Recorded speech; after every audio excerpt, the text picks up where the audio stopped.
Record ഇടുന്നുണ്ട് കേട്ടോ. ആ ഓക്കെ. അതായത് 5 വർഷം ഡെപ്പോസിറ്റ് ചെയ്യേണ്ട കാലാവധി 6 ലക്ഷം രൂപ വെച്ചിട്ട് നമ്മൾ ഡെപ്പോസിറ്റ് ചെയ്യുന്നു.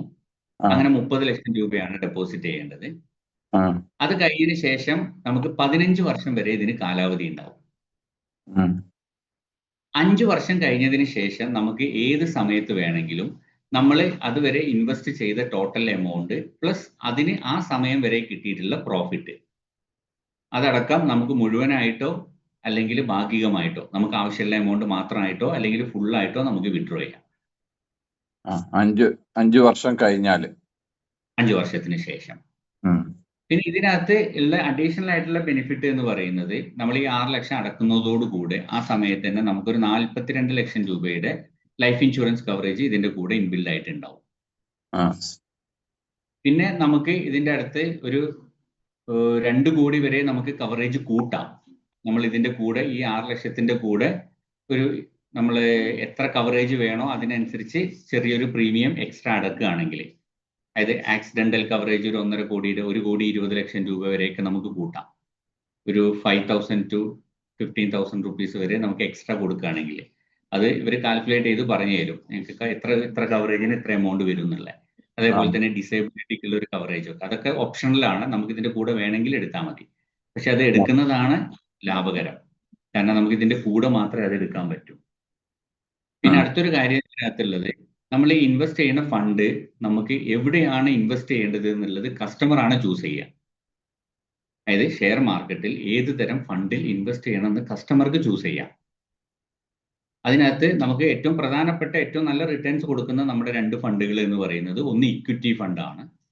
ഇക്വിറ്റി ഫണ്ട് എന്ന് പറയുന്നത് 2005 സ്റ്റാർട്ട് ചെയ്ത 2005 സ്റ്റാർട്ട് ചെയ്തത്. അന്നു മുതൽ ഇന്ന് വരെയുള്ള ഇതിന്റെ ഒരു ആവറേജ് ഇയർലി റിട്ടേൺ, അതായത് നമ്മളിപ്പോൾ ഇൻട്രസ്റ്റ് പറയില്ല ബാങ്കിൽ, ഇപ്പോൾ FD റേറ്റ് എന്നൊക്കെ പറഞ്ഞ പോലെ ഇതിന്റെ ആവറേജ് ഇയർലി റിട്ടേൺ നോക്കുകയാണെങ്കിൽ 16% കൂടുതലാണ് നമ്മൾ ഇതിനകത്ത് കൊടുത്തിട്ടുള്ളത്. അതായത് ഇപ്പൊ സാറിനെ ഇപ്പൊ ഇത് മീറ്റിംഗ് കഴിഞ്ഞതിന് ശേഷം ഗൂഗിളിൽ ജസ്റ്റ് സെർച്ച് ചെയ്താൽ മതി SBI ലൈഫ് ഇക്വിറ്റി ഫണ്ട്, അതിന്റെ പെർഫോമൻസ് ഒന്ന് അടിച്ചു നോക്കി കഴിഞ്ഞിട്ടുണ്ടെങ്കിൽ അതിനകത്ത് കാണാൻ പറ്റും. അതായത് 10 രൂപയായിരുന്നു ഒരു യൂണിറ്റിന്റെ വാല്യൂ 2005 ഇത് സ്റ്റാർട്ട് ചെയ്യുമ്പോൾ. ഇന്നലത്തെ അതിന്റെ വാല്യൂ 208 രൂപയാണ്. എന്ന് പറഞ്ഞാൽ 2005 10 ലക്ഷം രൂപയുടെ ഒരു ഇൻവെസ്റ്റ്മെന്റ് ഇതിനകത്ത് ഉണ്ടെങ്കിൽ ഇന്ന് അത് 2,08 ലക്ഷം രൂപയാണ് അതിന്റെ മൂല്യം എന്നർത്ഥം. അതായത് ഇന്ന് അയാൾ വിഡ്രോ ചെയ്യുകയാണെങ്കിൽ 2,08 ലക്ഷം രൂപ വിഡ്രോ ചെയ്യാം. ഇനി അടുത്ത ഫണ്ട് എന്ന് പറഞ്ഞത് 2016 സ്റ്റാർട്ട് ചെയ്തിട്ടുള്ള മിഡ് ക്യാപ് ഫണ്ടാണ്. ഈ മിഡ് ക്യാപ് ഫണ്ട് അതിനേക്കാളും ഇക്വിറ്റി ഫണ്ടിനേക്കാളും കുറച്ചും കൂടി റിട്ടേൺസ് കൂടുതലാണ്. ഏകദേശം ഒരു 19 മുതൽ 20-21% വരെയാണ് അതിന്റെ ആവറേജ് റിട്ടേൺ. അതാണ് പറഞ്ഞത് 19%-ൻ്റെതാണ് പറഞ്ഞത്. ഇതാണ് കുറച്ച് ഇപ്പോൾ ഇൻവെസ്റ്റ് ചെയ്യുന്ന കസ്റ്റമറെ സംബന്ധിച്ചിടത്തോളം ചൂസ് ചെയ്യാൻ പറ്റിയിട്ടുള്ള ബെസ്റ്റ് ഓപ്ഷൻ എന്ന് പറയുന്നത് മിഡ് ക്യാപ് ഫണ്ടാണ്. ഞാൻ ഒരു സ്ക്രീൻ ഷെയറിംഗിൽ ജസ്റ്റ് ഒന്ന് കാണിച്ചു തരും കൂടെ ചെയ്യാം. ഒരു ഡൗട്ട് ചോദിച്ചോട്ടെ? പറഞ്ഞോളൂ. സ്ക്രീൻ ഷെയർ വന്നോ? ചോദിച്ചോളൂ. അതെ, ഇതിപ്പോ നിങ്ങൾ പറഞ്ഞിരിക്കുന്നത് 19% അല്ലേ പറഞ്ഞത്? അപ്പൊ 5 വർഷം 6 ലക്ഷം തോതിൽ ഇട്ട് കഴിഞ്ഞാല് അത്രയും മതി. പിന്നെ നമ്മൾ വിഡ്രോ ചെയ്യേണ്ട സമയം എപ്പോഴാ? 5 വർഷത്തിന് ശേഷം ഏത് സമയത്ത് വേണമെങ്കിലും നമുക്ക് വിഡ്രോ ചെയ്യാം. 5-ാമത്തെ വർഷം നമ്മൾ ഇടുന്നത് 6 ലക്ഷം രൂപയാണ്. അത് കഴിഞ്ഞ് 5-ാമത്തെ വർഷം കഴിഞ്ഞ് 6-ാമത്തെ വർഷം നമുക്കത് എടുക്കാന്നാ പറയണത്. ഈ 19% നമുക്ക് അത് കിട്ടും. 6-ാമത്തെ വർഷം, അതായത് ഒരു വർഷത്തിലാണ് 6 ലക്ഷം രൂപ. അത് മനസ്സിലായി. അങ്ങനെ 5 വർഷം കൊണ്ട് നമ്മൾ 30 ലക്ഷം രൂപ അടച്ചിട്ടുണ്ടാവും. അതെ. ഈ അടച്ചു കഴിഞ്ഞാൽ 6-ാമത്തെ വർഷം മുതൽ ഏത് സമയത്ത് വേണമെങ്കിലും ആ സമയത്ത്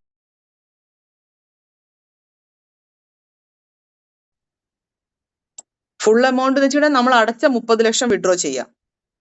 അല്ല, അടച്ച 30 ലക്ഷം അതുവരെ കിട്ടിയിട്ടുള്ള പ്രോഫിറ്റ് എത്രയാണോ അതും. ആ പ്രോഫിറ്റ് ഒരു പറഞ്ഞിരിക്കുന്നത് 1,24 ലക്ഷം എന്നുള്ളതാണ്. അത് ആ സമയത്ത് അത്ര ഉണ്ടാവുമെന്നാണ് ഞാൻ ചോദിക്കണേ. ഇല്ല. എത്ര ഉണ്ടാവും? ഞാൻ കാണിച്ചു തരാം എക്സാമ്പിൾ. സാറേ, 6 ലക്ഷം വെച്ച് നമ്മളിപ്പോ 5 വർഷം അടച്ച കസ്റ്റമർക്ക് 8-ാമത്തെ വർഷം 1,24 ലക്ഷത്തിന്റെ പ്രോഫിറ്റ് വാങ്ങിയിട്ടുണ്ടല്ലോ. ഞാൻ അതാണ് അവരുടെ അടുത്ത് പറഞ്ഞിട്ടുള്ളത്. ഓക്കെ ഓക്കെ, അത് ഞാൻ കാണിച്ചു തരാം. നിങ്ങൾക്ക് ഈ സ്ക്രീൻ ഷെയറിംഗ് കണ്ടു കഴിഞ്ഞാൽ ഒരു ഐഡിയ കിട്ടും മാഡം. ഓക്കെ, ഞാൻ ജസ്റ്റ് ഒന്ന് ഓടിച്ചു പോവാം. ഇതിപ്പോ ഇതിനകത്ത് ഇപ്പൊ 10 ലക്ഷത്തിന്റെ ഒരു എക്സാമ്പിൾ ഞാൻ വെറുതെ കൊടുത്താണ്. നോക്കുക, 10 ലക്ഷം വെച്ചിട്ടാണ് ഇപ്പൊ നിങ്ങൾ ചെയ്യുന്നതെങ്കിൽ 5 വർഷം 10 ലക്ഷം രൂപ വെച്ച് ഡെപ്പോസിറ്റ് ചെയ്യുന്നു. അത് കഴിഞ്ഞതിന് ശേഷം നമുക്ക് 15, 20 ഏജ് കുറഞ്ഞ ആളാണെങ്കിൽ 20 വർഷം വരെ നമുക്ക് ഹോൾഡ് ചെയ്യാം. 5 വർഷം കഴിഞ്ഞിട്ട് ഏത് സമയത്ത് വേണമെങ്കിലും നമ്മുടെ ആവശ്യങ്ങൾക്ക് അനുസരിച്ച് ഇത് വിഡ്രോ ചെയ്യാം. പിന്നെ ഇതിനകത്ത് പറഞ്ഞിട്ടുള്ള ഇൻഷുറൻസ് കവറേജ്, ഇത് 10 ലക്ഷം ആയതുകൊണ്ട് 70 ലക്ഷത്തിന്റെ കവറേജ് ഉണ്ടാവും. Tax benefit, ATC tax benefit ഉണ്ട്. NRE അക്കൗണ്ടിൽ നിന്നാണ് പണം ഡെപ്പോസിറ്റ് ചെയ്യണമെങ്കിൽ NREയിലേക്ക് തന്നെ തിരിച്ചെടുക്കാം. ലോയൽറ്റി എഡിഷൻ എന്ന് പറഞ്ഞൊരു ബെനിഫിറ്റ് ഉണ്ട്. പിന്നെ fund, equity fund, mid cap fund, ഇതാണ് ഞാൻ നേരത്തെ പറഞ്ഞിട്ടുള്ള പ്രധാനപ്പെട്ട 2 ഫണ്ടുകൾ എന്ന് പറയുന്നത്. ഇപ്പോൾ ഇതാണ് ഓരോ ഫണ്ടിന്റെയും പെർഫോമൻസ്. ഇതെല്ലാം നിങ്ങൾക്ക് സൈറ്റിൽ ഗൂഗിളിൽ ജസ്റ്റ് സെർച്ച് ചെയ്ത് കഴിഞ്ഞിട്ടുണ്ടെങ്കിൽ പല സൈറ്റുകളിലും ഇത് അവൈലബിൾ ആണ്. ഇതാണ് ഇക്വിറ്റി ഫണ്ടിന്റെ 2005 ഞാൻ പറഞ്ഞ ഇക്വിറ്റി ഫണ്ടിന്റെ 16.83% ഇതിന്റെ പ്രോഫിറ്റ്, ഇയർലി ആവറേജ് പ്രോഫിറ്റ് കൊടുത്തിട്ടുള്ളത്. ഈ 16.83 എന്ന് പറഞ്ഞു കഴിഞ്ഞാൽ എല്ലാ വർഷവും 16.83 അല്ല.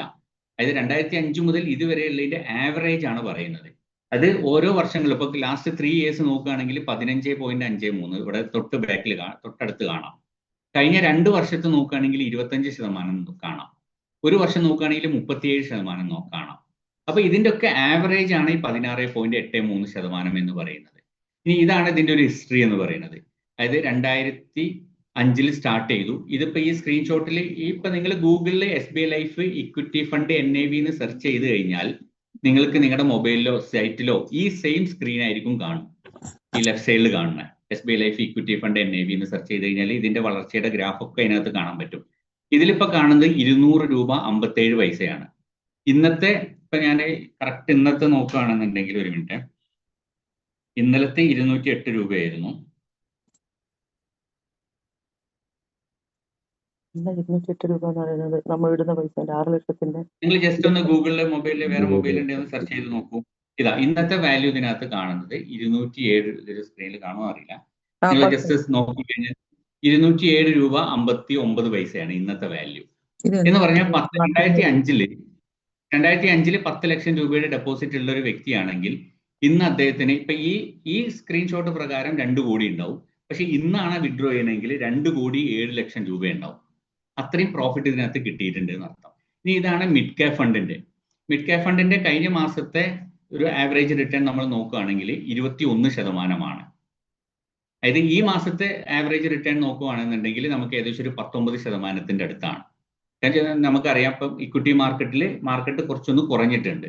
അപ്പൊ അതിന്റെ ഒരു ചെറിയൊരു വേരിയേഷൻസ് നമ്മൾ പുതിയതിൽ കാണാൻ പറ്റും. ഇതൊക്കെ ഞാൻ സ്കിപ്പ് ചെയ്ത് പോകുന്നുണ്ട്. പിന്നെ ഇത് എങ്ങനെയാണ് ഇൻവെസ്റ്റ് ചെയ്യേണ്ട പോർട്ട്ഫോളിയോ കാര്യങ്ങളൊക്കെയാണ് ഇതിനകത്ത് കൊടുത്തിട്ടുള്ളത്. ഇതെല്ലാം നമുക്ക് സൈറ്റിൽ നോക്കിക്കഴിഞ്ഞാൽ ചെക്ക് ചെയ്താൽ അറിയാൻ പറ്റും. ഇപ്പൊ നമ്മൾ ഇൻവെസ്റ്റ് ചെയ്യുന്ന കസ്റ്റമറുടെ ഫണ്ട് എവിടെയൊക്കെയാണ് ഇൻവെസ്റ്റ് ചെയ്യുന്നത്, എങ്ങനെയൊക്കെയാണ് ഇൻവെസ്റ്റ് ചെയ്യുന്നത് എന്നെല്ലാം അറിയാൻ പറ്റും. ഞാനിതൊക്കെ ഒന്ന് സ്കിപ്പ് ചെയ്ത് പോകുന്നു. ഇനി ഈ ചാർട്ട് നോക്കുക. ഇതിനകത്ത് ഇപ്പൊ 10 ലക്ഷമാണ് നമ്മൾ ഡെപ്പോസിറ്റ് ചെയ്യുന്നതെങ്കിൽ 10 ലക്ഷം രൂപ വെച്ച് 5 വർഷം ഡെപ്പോസിറ്റ് ചെയ്തു. 6ാമത്തെ വർഷം വിഡ്രോ ചെയ്യുമ്പോൾ നമുക്ക് ഈ ഫണ്ട് വാല്യൂ എന്ന് പറയുന്നുണ്ടല്ലോ, 6ാമത്തെ വർഷം വിഡ്രോ ചെയ്യുമ്പോൾ 73,87,000 രൂപ. ഇത് കാൽക്കുലേറ്റ് ചെയ്തിട്ടുള്ളത് 10% റിട്ടേൺ വെച്ചിട്ടാണ്. അതായത് 10% ഇയർലി റിട്ടേൺസ് കിട്ടുവാണെങ്കിൽ എത്രയായിരിക്കും കിട്ടുക എന്നുള്ളതാണ് ഇതിനകത്ത് കൊടുത്തിട്ടുള്ളത്.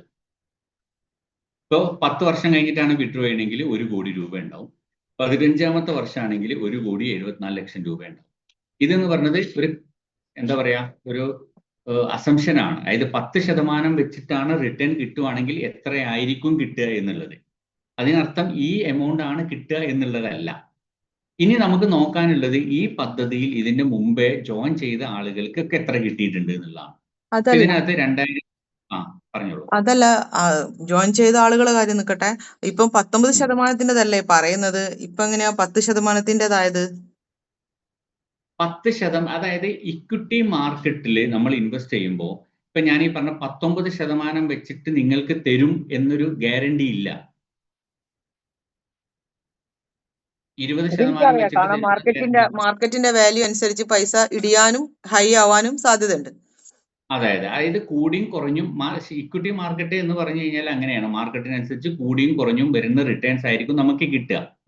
അതെനിക്കറിയാം. ഇവിടെ നമ്മൾ ഈ കാൽക്കുലേറ്റ് ചെയ്തിട്ടുള്ളത് 10% റിട്ടേൺ വെച്ചിട്ട് കിട്ടിയാൽ എത്രയായിരിക്കും എന്നുള്ളൊരു കാൽക്കുലേഷൻ ആണ്. ഇപ്പൊ ഞാൻ എക്സാമ്പിൾ ഇപ്പൊ ഈ കാണിക്കുന്നത് ഒരു കസ്റ്റമറുടെ സ്റ്റേറ്റ്മെന്റ് ആണ്. ഈ കസ്റ്റമർ 2017 ഈ പ്ലാനിൽ ഡെപ്പോസിറ്റ് ചെയ്തത്.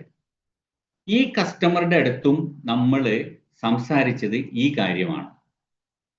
സാറിന് 5 വർഷം ഡെപ്പോസിറ്റ് ചെയ്ത് 10ാമത്തെ വർഷം എടുക്കുകയാണെങ്കിൽ സാറിന് 1 കോടി രൂപ കിട്ടും, 15ാമത്തെ വർഷമാണെങ്കിൽ 1.25 കോടി കിട്ടും എന്നാണ് ഈ കസ്റ്റമർ അടുത്തും നമ്മൾ പറഞ്ഞിട്ടുണ്ടായിരുന്നത്. ഇനി ഈ കസ്റ്റമർ 5 വർഷം ഡെപ്പോസിറ്റ് ചെയ്തു, 3 വർഷം കഴിഞ്ഞു, ഇപ്പൊ 8 വർഷമായി. ഇദ്ദേഹത്തിന്റെ ഫണ്ട് വാല്യൂ ഇവിടെ നോക്കുവാണെങ്കിൽ 1,40,00,000 മുകളിലാണ്. അതായത് ഇവിടെ ഡെപ്പോസിറ്റ് എത്രയാ അവര്? 50 ലക്ഷം മാസം അല്ല വർഷത്തിൽ. വർഷം. ഒരു വർഷം 10 ലക്ഷം ഡെപ്പോസിറ്റ് ചെയ്തത് വർഷത്തിൽ 10 ലക്ഷം രൂപ വെച്ച് 5 വർഷം കൊണ്ട് 50 ലക്ഷം രൂപയാണ് ഡെപ്പോസിറ്റ് ചെയ്തത്. ഇദ്ദേഹം സ്റ്റാർട്ട് ചെയ്ത വർഷം 2017. 5 വർഷം അടച്ചു കഴിഞ്ഞ് 3 വർഷമായി എന്ന് പറഞ്ഞാൽ ഇപ്പൊ നമ്മൾ ഈ ബാക്കിലെ ചാർട്ട് നോക്കുകയാണെങ്കിൽ ഇതിനകത്ത് 8ാമത്തെ വർഷം ഉണ്ടല്ലോ, ഈ ഇയർ എന്നുള്ളതിന് കൊടുത്ത് 8ൽ ഇയാൾക്ക് കിട്ടേണ്ടത്, നമ്മളെ ചാർട്ട് പ്രകാരം അയാൾക്ക് കിട്ടേണ്ടത് 89,38,000 രൂപയാണ്. 10% വെച്ച് കാൽക്കുലേറ്റ് ചെയ്യുമ്പോൾ ഇദ്ദേഹത്തിന്റെ ഫണ്ട് ഉണ്ടാവേണ്ടത് 89,38,000 രൂപയാണ്. പക്ഷെ ആക്ച്വലി അയാൾക്ക് വന്നിട്ടുള്ള എമൗണ്ട് എന്ന് പറയുന്നത് 1,40,00,000 രൂപയാണ്. അപ്പൊ കൂടുതലല്ലേ? കൂടുതലാണ്. അപ്പൊ ഈ 1,40,00,000 രൂപ എങ്ങനെ വന്നു എന്ന് ചോദിച്ചാൽ ഇത് വന്നത് 19% റിട്ടേൺ കിട്ടിയതുകൊണ്ടാണ്. മനസ്സിലായോ? നമ്മൾ 10% പറഞ്ഞത്, പക്ഷെ 19% അയാൾക്ക് കിട്ടി എന്നർത്ഥം.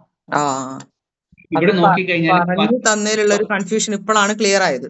അവര് പറഞ്ഞു തന്ന സമയത്ത് 19% എന്നുള്ള രീതിയിലും 5 വർഷം കഴിഞ്ഞു കഴിഞ്ഞാൽ വിഡ്രോ ചെയ്യുന്ന സമയത്ത് 2 വർഷം കഴിഞ്ഞാൽ ഇത്ര എമൗണ്ട് കിട്ടും എന്ന് കറക്റ്റ് പറഞ്ഞപ്പോൾ ആണ് കൺഫ്യൂഷൻ വന്നത്. കാരണം ഒരിക്കലും മാർക്കറ്റിൽ അങ്ങനെ വരൂല എന്ന് എനിക്ക് നന്നായിട്ട് അറിയാം. നിങ്ങളിപ്പോ പറഞ്ഞ ഒരു ഇത് വെച്ചിട്ട് മാർക്കറ്റിൽ 5 ആവാം, 10 ആവാം, 12 ആവാം, 20 ആവാം, എന്തും വേണമെങ്കിൽ 25 വരെ ആവാം. പക്ഷെ അതൊന്നും അവർ മെൻഷൻ ചെയ്യാതെ പോയപ്പം ആകെ കൺഫ്യൂഷൻ. അതാണിപ്പോ ഞാനിപ്പോ ഇവിടെ ഈ ചാർട്ടിൽ നോക്കി കഴിഞ്ഞിട്ടുണ്ടെങ്കിൽ അത് കാണാമല്ലോ. നോക്കൂ, ഇപ്പൊ ഇതിൽ നോക്കൂ, മാർക്കറ്റിന്റെ ഏറ്റവും താഴെ ഫണ്ട് പെർഫോമൻസ് എന്നുള്ളിടത്ത് നോക്കിയാല് ഇൻസെപ്ഷൻ എന്നുള്ളിടത്ത് കണ്ടില്ലേ 16.83. ഇതാണ് ഇതിന്റെ ആവറേജ് ആക്ച്വൽ റിട്ടേൺ. അതിന്റെ തൊട്ട് ബാക്കിൽ നോക്കൂ, കഴിഞ്ഞ 3 വർഷത്ത് നോക്കുകയാണെങ്കിൽ 15.57 ആണ്. അതിന് തൊട്ട് മുമ്പ് ബാക്കിൽ നോക്കൂ 2 ഇയേഴ്സ് എന്ന് കാണാം. ആ 2 ഇയേഴ്സിന്റെ തൊട്ട് താഴെ നോക്കൂ 25.82% ആണ്. അതിന്റെ തൊട്ട് ബാക്കിൽ നോക്കൂ 1 ഇയർ 37% ആണ് ഒരു വർഷം കൊണ്ട് കിട്ടിയത്. അതിന്റെ തൊട്ട് ബാക്കിൽ നോക്കൂ 6 മാസം കൊണ്ട് 19.22%. Last 1 month 2.11%. അപ്പൊ ഇത് ഇങ്ങനെ കൂടിയും കുറഞ്ഞും തന്നെയാണ് നിൽക്കുക. പക്ഷെ ഇതിന്റെ ഒരു ആവറേജ് ആണ് നമ്മൾ പറഞ്ഞ 16% എന്ന് പറയുന്നത്. ഇപ്പൊ ക്ലിയർ ആയി. മറ്റേതാകെ എന്ന് വെച്ചാൽ 19% മാർക്കറ്റിൽ ഇടുന്ന കാര്യം അവർ പറയുന്നുണ്ട്. പക്ഷെ അപ്പൊ ഞാൻ ചിന്തിക്കുന്നത് എന്താ വെച്ചാൽ മാർക്കറ്റ് വാല്യൂ എന്താണ് എന്നുള്ളത് നമുക്ക് ഒരിക്കലും പ്രെഡിക്റ്റ് ചെയ്യാൻ കഴിയില്ല. ഒരിക്കൽ എക്സ്ചേഞ്ചിൽ വർക്ക് ചെയ്തപ്പോഴും മാർക്കറ്റ് വാല്യൂവിന് അവള് 75,000 ഇട്ടിട്ട് തിരിച്ചു കിട്ടിയത് വെറും 60,000 രൂപയാണ്. കാരണം മാർക്കറ്റ് വാല്യൂ ആകെ ഡൗൺ ആയ സമയത്തായിരുന്നു അവള് തിരിച്ച് റിട്ടേൺ എടുത്തത്. അതൊക്കെ എനിക്കറിയാം. അപ്പൊ അതൊരു കൺഫ്യൂഷൻ വല്ലാണ്ട് വന്നു. ഇപ്പൊ ഞാനിപ്പോ മാഡത്തിന്റെ അടുത്ത് ഞാൻ നേരത്തെ പറഞ്ഞല്ലോ, പിന്നെ നമ്മൾ ഇൻവെസ്റ്റ് ചെയ്യുമ്പോൾ നമ്മൾ ശ്രദ്ധിക്കേണ്ട കാര്യങ്ങൾ എന്ന് പറഞ്ഞിട്ട് ഞാൻ പറഞ്ഞു, വ്യക്തികളല്ല സ്ഥാപനത്തിനെയാണ് നോക്കേണ്ടത് എന്ന് പറഞ്ഞ പോലെ മാർക്കറ്റ് റിലേറ്റഡ് ആയിട്ടുള്ള പ്രോഡക്റ്റിൽ ഇൻവെസ്റ്റ് ചെയ്യുമ്പോൾ ശ്രദ്ധിക്കേണ്ട 2-3 കാര്യങ്ങളുണ്ട്. ആ 2-3 കാര്യങ്ങൾ എന്താന്ന് വെച്ച് കഴിഞ്ഞാൽ, ഒന്നാമത്തെ കാര്യം എന്ന് പറയുന്നത്, നമ്മൾ ഈ മാർക്കറ്റ് റിലേറ്റഡ് ആയിട്ടുള്ള ഒരു പ്രോഡക്റ്റിൽ ഇൻവെസ്റ്റ് ചെയ്യുമ്പോൾ മിനിമം നമ്മൾ 5 വർഷമെങ്കിലും വെയിറ്റ് ചെയ്യാൻ പറ്റുന്ന എമൗണ്ട് അതിനകത്ത് ഡെപ്പോസിറ്റ് ചെയ്യാൻ പാടുള്ളൂ. ഏറ്റവും ചുരുങ്ങിയത് 5 വർഷമെങ്കിലും കഴിഞ്ഞിട്ടേ നമ്മൾ എടുക്കാൻ പാടുള്ളൂ എന്നർത്ഥം. ഒന്നാമത്തെ കാര്യം. അതിന്റെ കാരണം എന്താന്ന് വെച്ച് കഴിഞ്ഞാൽ, മാർക്കറ്റ് എന്ന് പറയുന്നത് ഇങ്ങനെ കൂടിയും കുറഞ്ഞും പോകുന്നതാണ്. പക്ഷെ ഒരു 5 വർഷത്തെ കാലാവധി നോക്കുവാണെങ്കിൽ, ഇപ്പൊ മാഡം പറഞ്ഞു 75,000 ഡെപ്പോസിറ്റ് ചെയ്തിട്ട് 60,000 കിട്ടിയെന്ന് പറഞ്ഞു. ഈ വ്യക്തി 5 വർഷം റെഗുലർ ആയിട്ട് ഇൻവെസ്റ്റ് ചെയ്ത വ്യക്തിയാണെങ്കിൽ ഒരു കാരണവശാലും അയാൾക്ക് ഇന്ത്യൻ ഇക്വിറ്റി മാർക്കറ്റിൽ നഷ്ടത്തോടു കൂടി വിഡ്രോ ചെയ്യേണ്ട അവസ്ഥ വരില്ല. ഇത് ICICI ഇനി ICICIയിലാണെങ്കിലും നഷ്ടം അതായത് അവര് 5 കൊല്ലം 75,000 രൂപ വെച്ച് വർഷം ഡെപ്പോസിറ്റ് ചെയ്ത് 5 വർഷത്തിന് ശേഷമാണ് അവർ വിഡ്രോ ചെയ്യുന്നതെങ്കിൽ അവർക്ക് നഷ്ടം വരില്ലായിരുന്നു. അവര് ഒന്നുകിൽ 1-2 വർഷം അല്ലെങ്കിൽ 1 വർഷം മാത്രം ഡെപ്പോസിറ്റ് ചെയ്തിട്ടുണ്ടാവും. 5 വർഷം വെയിറ്റ് ചെയ്യുന്നതിന് മുമ്പേ വിഡ്രോ ചെയ്തിട്ടുണ്ടാവാം. അപ്പൊ ഈ കാര്യം കൂടി മാർക്കറ്റ് റിലേറ്റഡ് പ്രോഡക്റ്റില് മിനിമം 5 വർഷം വെയിറ്റ് ചെയ്യാൻ പറ്റുന്ന ആളെ ഇൻവെസ്റ്റ് ചെയ്യാൻ പാടുള്ളൂ. അതും നമ്മൾ റെഗുലർ ആയിട്ട് ചെയ്യുകയും വേണം. പിന്നെ ആദ്യത്തെ 1-2 വർഷങ്ങളിൽ പ്രോഫിറ്റ് ആണോ ലോസ് ആണോ എന്നുള്ള കാര്യം നോക്കാനും പാടില്ല. പക്ഷെ 5 വർഷം കാലാവധി പൂർത്തിയാവുമ്പോൾ മാർക്കറ്റ് റിലേറ്റഡ് പ്രോഡക്റ്റിൽ ഇന്ത്യൻ ഇക്വിറ്റി മാർക്കറ്റിൽ വിശ്വസിക്കാൻ പറ്റുന്ന ഏതെങ്കിലും കമ്പനി, അത് ഞാൻ SBI ലൈഫ് എന്ന് മാത്രമൊന്നും പറയുന്നില്ല, SBI ലൈഫ് ആവണമെന്നൊന്നുമില്ല, വേറെ ഏതായാലും കുഴപ്പമില്ല, വിശ്വസിക്കാൻ പറ്റുന്ന ഒരു സ്ഥാപനത്തിൽ നമ്മൾ ഇൻവെസ്റ്റ് ചെയ്താൽ 5 വർഷത്തിന് ശേഷം വിഡ്രോ ചെയ്യുകയാണെങ്കിൽ നമ്മൾ നോർമൽ ബാങ്കിൽ FDയിൽ ഇടുന്നതിനേക്കാളും കൂടുതൽ റിട്ടേണോട് കൂടി നമുക്ക് പിൻവലിക്കാൻ പറ്റും. അത് ഉറപ്പാണ്. പക്ഷേ നമ്മൾ ഈ കാര്യങ്ങൾ ശ്രദ്ധിക്കണം. അതായത് 5 വർഷം റെഗുലറായിട്ട് ഇൻവെസ്റ്റ് ചെയ്യണം എന്നുള്ള ഒന്നാമത്തെ നിയമം. രണ്ടാമത്തേത്, നമ്മൾ അതിന് മുമ്പൊന്നും ഒരിക്കലും വിഡ്രോ ചെയ്യാനും പാടില്ല. പിന്നെ ഇടയ്ക്ക് 1 വർഷം കഴിയുമ്പോൾ ഇത് ലാഭത്തിലാണോ നഷ്ടത്തിലാണോ, അയ്യോ 1 വർഷം കഴിഞ്ഞപ്പോൾ എൻ്റെ ഫണ്ട് കുറഞ്ഞല്ലോ, അപ്പൊ ഇനി അടുത്തത് അടച്ചാൽ ഇനിയും കുറയല്ലോ എന്ന് കരുതി അടക്കാതിരിക്കാൻ പാടില്ല. 1-2 വർഷങ്ങളിൽ ലാഭത്തിലായാലും നഷ്ടത്തിലായാലും നമ്മൾ എന്ത് ചെയ്യണം, അടച്ചുകൊണ്ടേ ഈ 5 വർഷം പൂർത്തിയാക്കേണ്ടതുണ്ട്. അങ്ങനെ ചെയ്യുന്ന ഒരു കസ്റ്റമർക്കും ഇന്ത്യൻ ഇക്വിറ്റി മാർക്കറ്റിൽ, അതായത് ഇപ്പൊ മേഡം നേരത്തെ പറഞ്ഞ പോലെ മാസാമാസം ലാഭം തരാം എന്ന് പറഞ്ഞിട്ട് അവര് സ്വന്തം ഇൻവെസ്റ്റ് ചെയ്തോളാം എന്ന് പറഞ്ഞിട്ട് അങ്ങനത്തെ സ്ഥാപനങ്ങളിൽ ഇടുന്നതല്ല. അതായത് ലീഗലായിട്ട് പ്രവർത്തിക്കുന്ന നമ്മുടെ രാജ്യത്തുള്ള ഏത് വിശ്വസിക്കാൻ പറ്റുന്ന ഏത് മ്യൂച്വൽ ഫണ്ടോ യൂണിപ്പോ ചെയ്യുന്ന ഏത് കമ്പനിയിൽ ചെയ്താലും പ്രോഫിറ്റബിൾ ആയിരിക്കും. ഇതിപ്പോ 6,20,000 അല്ലേ ഇത് മാസം ഡെപ്പോസിറ്റ് ചെയ്യേണ്ടത്? 6 ലക്ഷം അല്ലല്ലോ. ഇപ്പൊ അതായത് 6,20,000 എന്ന് പറയുന്നത് ആ 20,000 നിങ്ങൾക്ക് എക്സ്ട്രാ നിങ്ങൾക്ക് പിന്നെ ഈ ഇൻഷുറൻസ് കവറേജും കൂടി കിട്ടാൻ വേണ്ടിയിട്ടാണ് 20,000 അടക്കുന്നത്. പക്ഷെ അത് നല്ലതാണ്. കാരണം നല്ലതാന്ന് പറയാൻ കാരണം ആ 20,000 കൊടുത്താൽ നിങ്ങൾക്ക് അത്രയും കവറേജ് എക്സ്ട്രാ വേറെ പുറത്തുനിന്ന് എടുക്കാൻ കിട്ടൂല. അത് ഈ പദ്ധതി എടുക്കുന്ന ആളുകൾക്ക് ഇതിന്റെ കൂടെ കിട്ടുന്നതാണ്. അത് ഈ 5 വർഷത്തെ ഈ 5 വർഷം 20,000 അടക്കുമ്പോഴും നമുക്ക് ഈ 15 വർഷത്തേക്കും നമുക്ക് കവറേജ് കിട്ടുന്നുണ്ട് എന്നർത്ഥം. അതിപ്പോ ഈ മാസം 6 ലക്ഷം റുപ്യ അടയ്ക്കുന്നതിന്റെ ഇതിലല്ല അതുള്ളതല്ലേ? ഏത് മറ്റേ റൈഡറാ? അത് മറ്റേ രണ്ടിലും ഉണ്ട്. അത് നമ്മളെ ഒരുവിധം പ്ലാനുകളിലൊക്കെ നമുക്ക് ആഡ് ചെയ്യാം റൈഡർ.